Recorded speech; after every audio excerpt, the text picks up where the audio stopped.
Levez les yeux. Au-delà des lumières de la ville, l'univers se déploie. Une mer infinie d'étoiles, de galaxies tourbillonnantes et de mondes lointains. Quels mystères nous attendent là-bas? Pourquoi sommes-nous ici, sur cette minuscule planète bleue, à la dérive dans l'obscurité cosmique? Joignez-vous à moi pour un voyage à travers l'espace et le temps. Ensemble, nous explorerons les merveilles du cosmos, découvrirons notre place dans l'univers et serons témoins de la beauté époustouflante de la création elle-même. L'aventure commence maintenant. L'univers vous appelle. Allez-vous répondre? Imaginez-vous flottant librement affranchi de la gravité, tandis que le vaisseau de l'imagination vous emporte au-dessus du monde que vous connaissez. Les lumières de la ville s'estompent derrière vous, remplacées par le velours profond de la nuit. Les étoiles commencent à se multiplier, chacune un soleil lointain, chacune un mystère attendant d'être exploré. Notre planète devient une île fragile dans une mer infinie.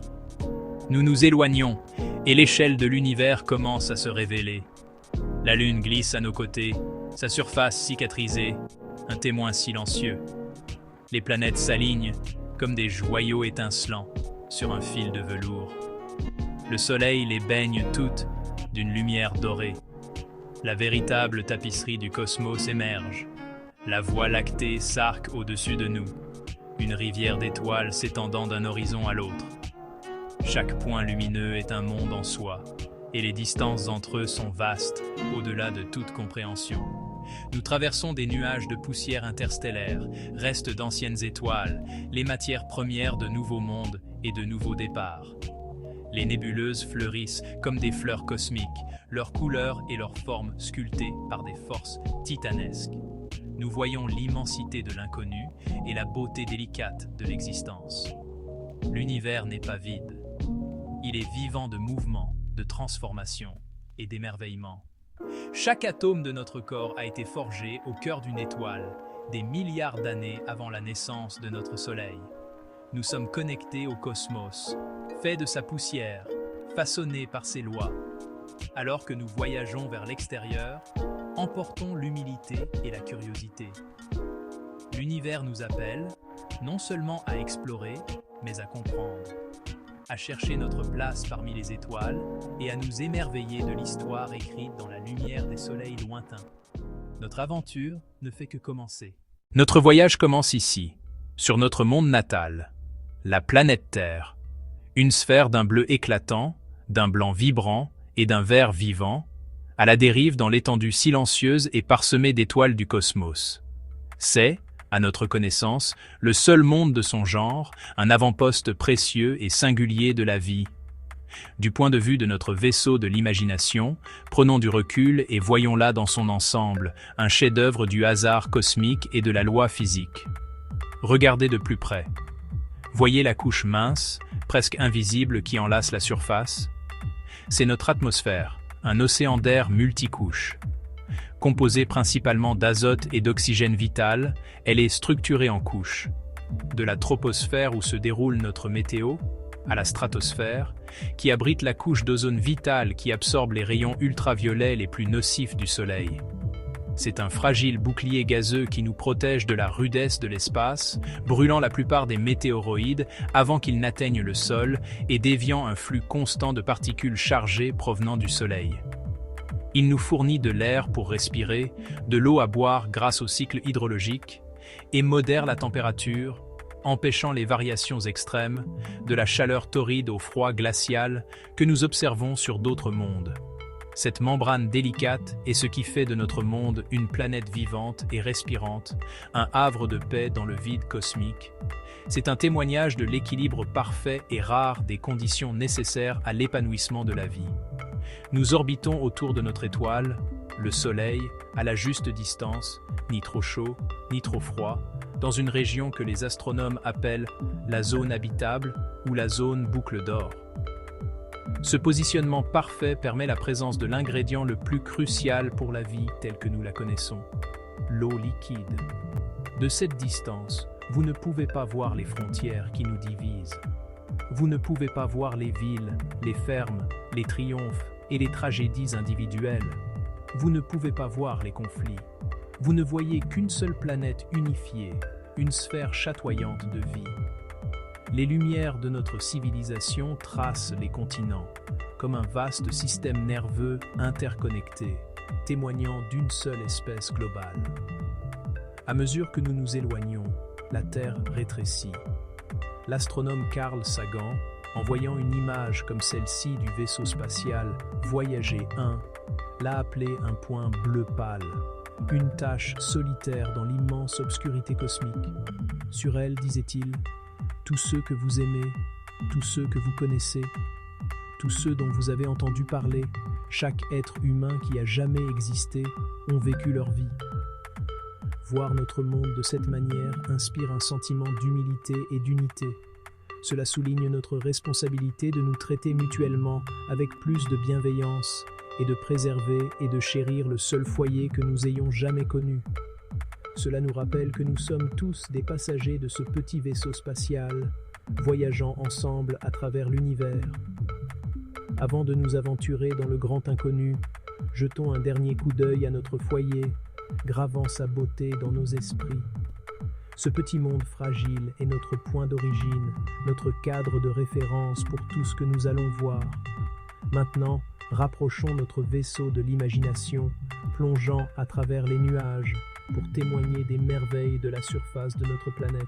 La diversité est stupéfiante, fruit de milliards d'années d'évolution géologique et biologique. Nous pouvons survoler des chaînes de montagnes imposantes, leurs pics déchiquetés effleurant le ciel, formés par la lente et immense collision des plaques tectoniques. Nous pouvons planer au-dessus de vastes déserts brûlants où la vie s'accroche à l'existence dans les conditions les plus extrêmes et où les dunes de sable ondulent comme un océan doré. Nous pouvons dériver au-dessus des pôles gelés de la planète, la cryosphère, où des calottes glaciaires colossales enferment d'anciens registres climatiques et régulent les températures mondiales. Plongeons sous les vagues dans le cœur bleu de la planète, qui couvre plus des 2/3 de sa surface.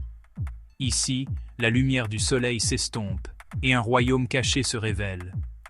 Nous pouvons voir des récifs coralliens vibrants, les villes animées de la mer, grouillant de vie de toutes les couleurs et formes imaginables.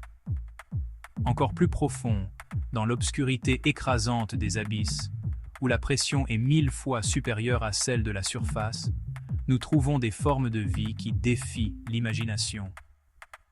D'étranges créatures bioluminescentes illuminent l'obscurité, se nourrissant de l'énergie chimique des évents volcaniques du fond océanique.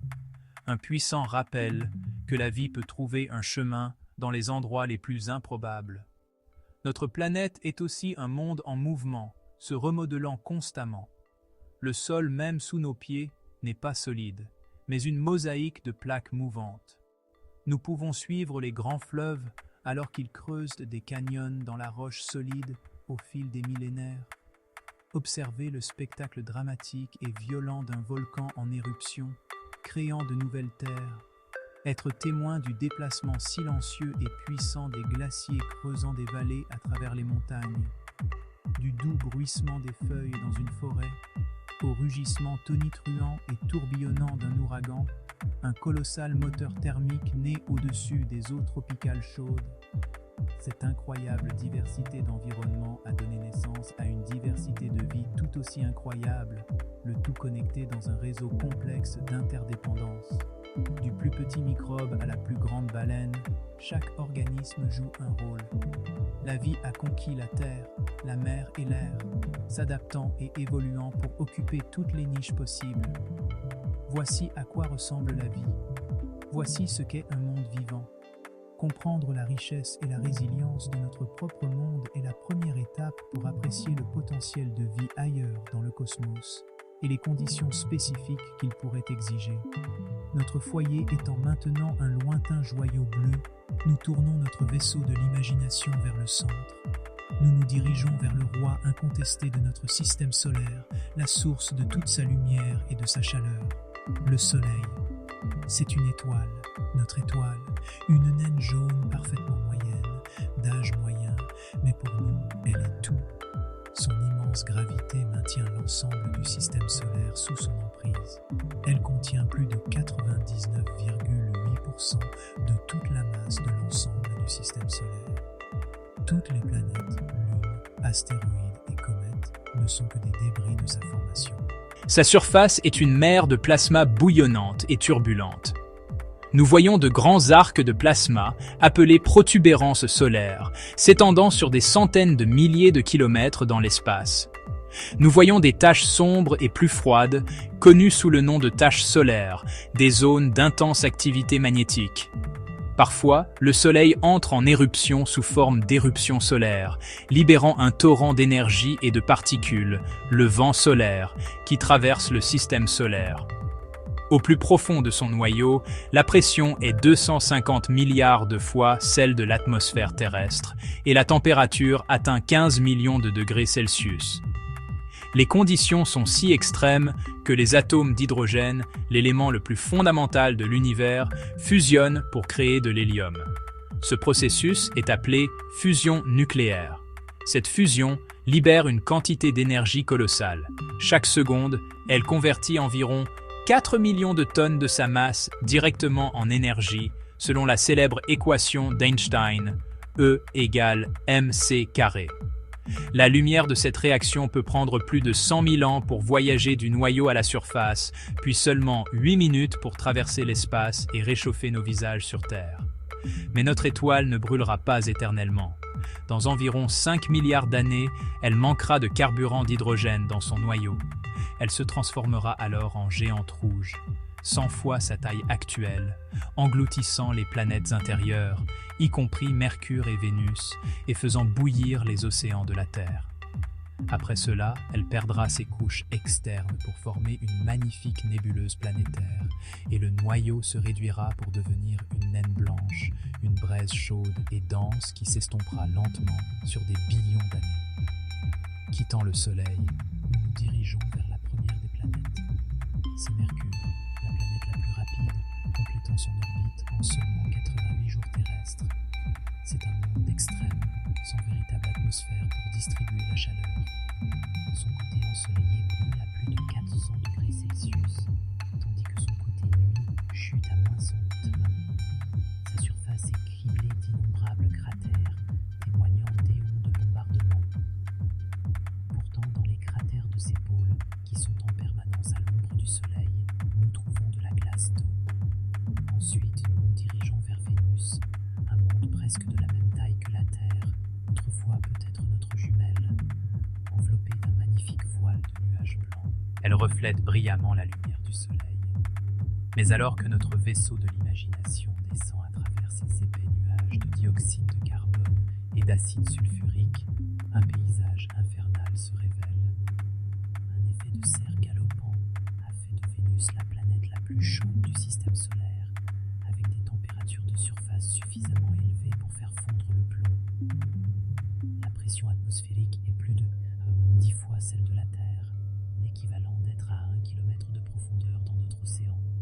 Nous passons devant notre belle Terre et mettons le cap sur la 4e planète du Soleil, Mars, la planète rouge. Sa couleur rouille provient de l'oxyde de fer contenu dans son sol. Nous voyons des volcans imposants comme Olympus Mons, le plus grand du système solaire, 3 fois la hauteur du mont Everest. Et nous voyons un vaste système de canyons, Val Marineris, qui s'étendrait sur tous les États-Unis. Pourtant, nous voyons des preuves qu'il s'agissait autrefois d'un endroit très différent. Nous pouvons voir de vastes lits de rivières asséchées, des deltas et des lits de lacs. Il semble qu'il y a longtemps, il y a des milliards d'années, une atmosphère plus épaisse permettait à l'eau liquide de couler librement sur Mars. La grande question est, s'il y avait de l'eau, aurait-il pu y avoir de la vie? Aujourd'hui, une flotte d'explorateurs robotiques sont nos yeux et nos oreilles à la surface martienne. Des rovers comme Curiosity et Perseverance agissent comme des géologues robotiques. Ils recherchent des indices de son passé aquatique et tout signe d'ancienne vie microbienne préservée dans les roches. Laissant derrière nous les mondes intérieurs rocheux, nous traversons une vaste étendue connue sous le nom de ceinture d'astéroïdes. Ce n'est pas le derby de démolition bondé de la science-fiction, mais un vaste espace vide peuplé de millions de corps rocheux. Ce sont les éléments constitutifs restants de planètes qui ne se sont jamais formées, maintenus en place par l'immense gravité de notre prochaine destination.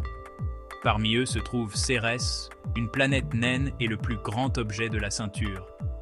Nous sommes arrivés à Jupiter, le roi des planètes, une géante gazeuse si grande que toutes les autres planètes de notre système solaire pourraient y tenir.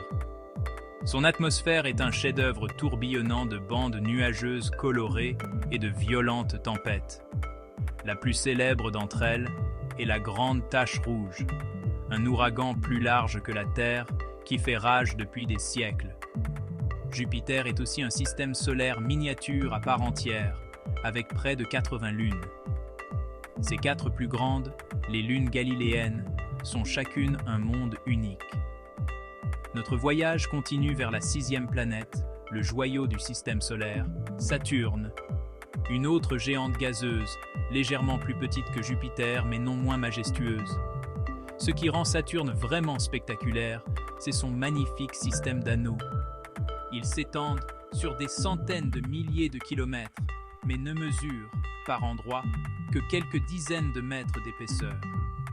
Ils sont constitués d'innombrables particules de glace et de roches, des grains de poussière aux morceaux de la taille d'une montagne. Saturne possède également des lunes fascinantes, comme Titan, brumeuse, avec son épaisse brume orange et ses lacs de méthane liquide, et Encelade, glacée, qui crache de la vapeur d'eau dans l'espace depuis un océan souterrain. Au-delà de Saturne se trouvent les 2 dernières planètes, les géantes de glace. La première est Uranus, un monde étrange incliné sur le côté, probablement en raison d'un impact colossal dans son passé lointain. Elle roule dans l'espace comme une boule, avec ses anneaux et ses lunes faibles orbitant verticalement. Enfin, nous atteignons la lointaine et mystérieuse Neptune, un monde d'un bleu profond et éclatant. C'est la planète la plus venteuse du système solaire, avec des vents supersoniques fouettant ses nuages de méthane en tempête comme la Grande Tache sombre. Sa plus grande lune, Triton, orbite à l'envers et crache du gel d'azote de cryovolcan, ce qui en fait l'un des objets les plus froids connus de notre système solaire. Notre vaisseau de l'imagination a atteint les confins de notre système solaire. Le Soleil n'est plus que la plus brillante d'innombrables étoiles. Devant nous s'étend un nouvel océan spatial, encore plus vaste, l'immense vide entre les étoiles.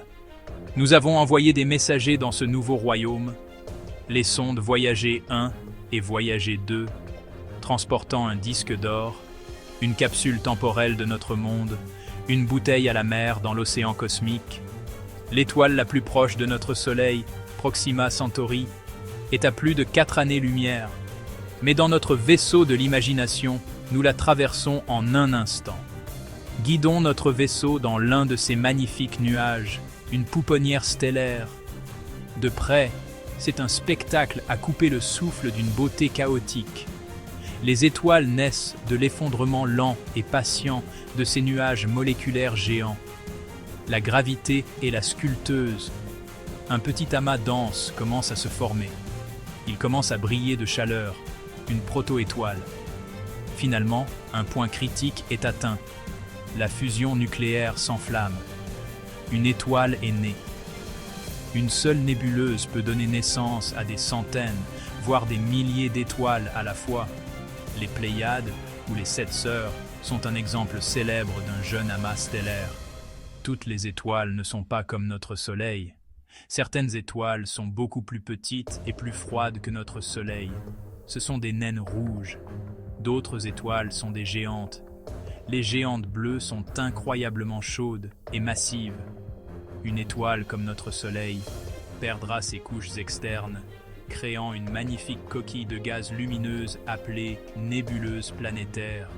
Elle s'effondre en un objet très petit, incroyablement dense, appelé naine blanche.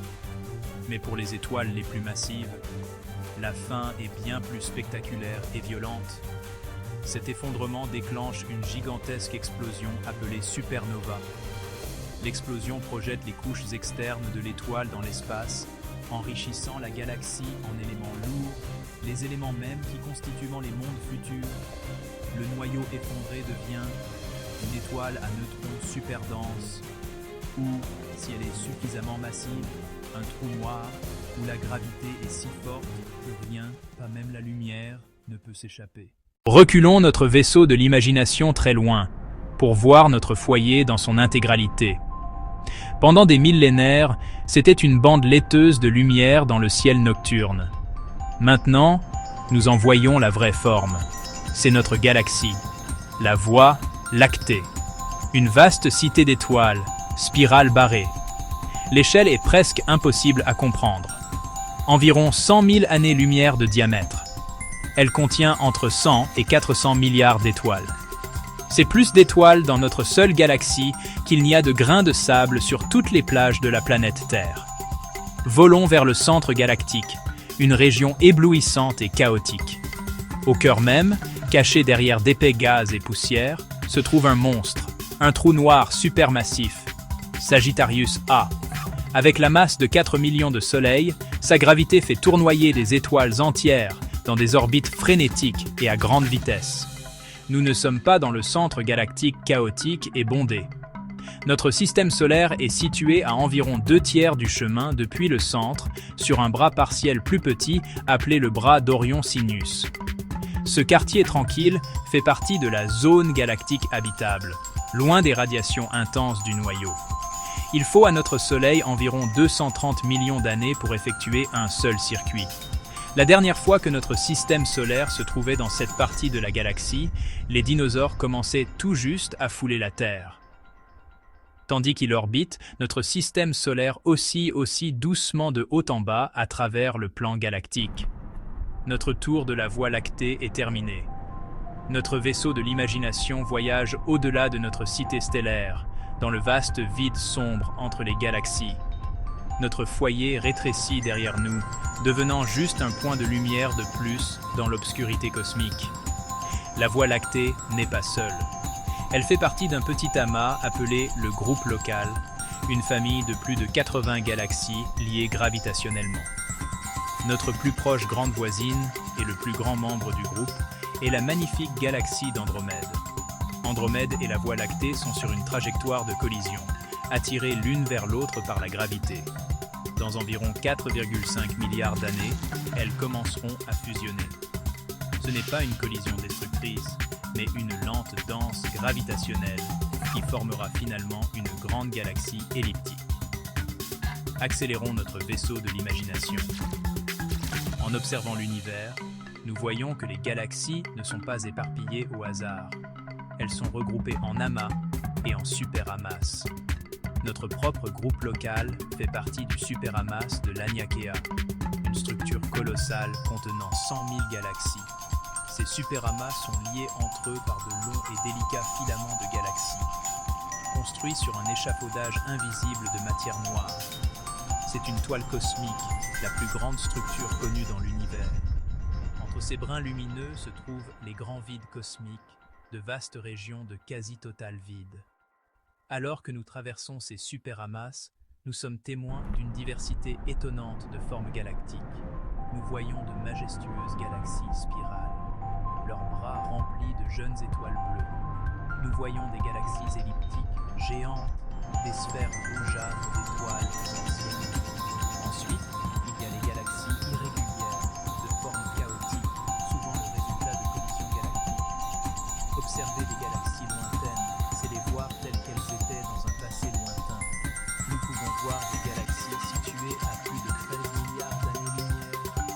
Leur lumière a voyagé depuis que l'univers était à ses débuts. Nous sommes témoins de l'aube cosmique, voyant les premières galaxies s'allumer. Notre voyage de 15 minutes touche à sa fin. Il est temps de rentrer. Ramener notre vaisseau à la maison. Nous retrouvons notre tranquille rue de banlieue, une étoile jaune familière de taille moyenne. Le marbre bleu et blanc tourbillonnant de la Terre réapparaît. Regarder la Terre depuis les profondeurs de l'espace nous donne la perspective cosmique. C'est un point de vue qui inspire une profonde humilité, un puissant rappel de notre existence partagée. La poussière d'étoiles, forgé dans les cœurs ardents d'étoiles mourantes, s'est réuni pour former des êtres vivants qui peuvent lever les yeux, s'émerveiller et comprendre.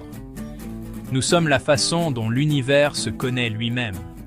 Notre voyage nous montre que nous sommes profondément et inextricablement liés au cosmos. Les lois de la physique qui régissent les galaxies les plus lointaines sont les mêmes lois qui opèrent à l'intérieur de nos propres corps.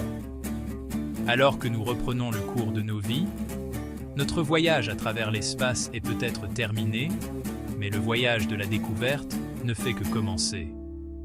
La prochaine fois que vous lèverez les yeux vers le ciel nocturne, peut-être le verrez-vous différemment.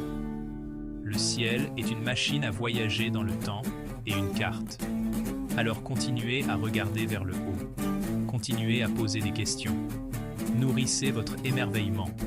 L'univers est le plus grand théâtre, et son histoire épique est encore en train de s'écrire. Nous sommes ici, maintenant, sur cette belle planète, privilégiés de pouvoir apprécier le spectacle. Le cosmos nous attend. Le voyage sans fin continue, un voyage pour nous tous, ensemble.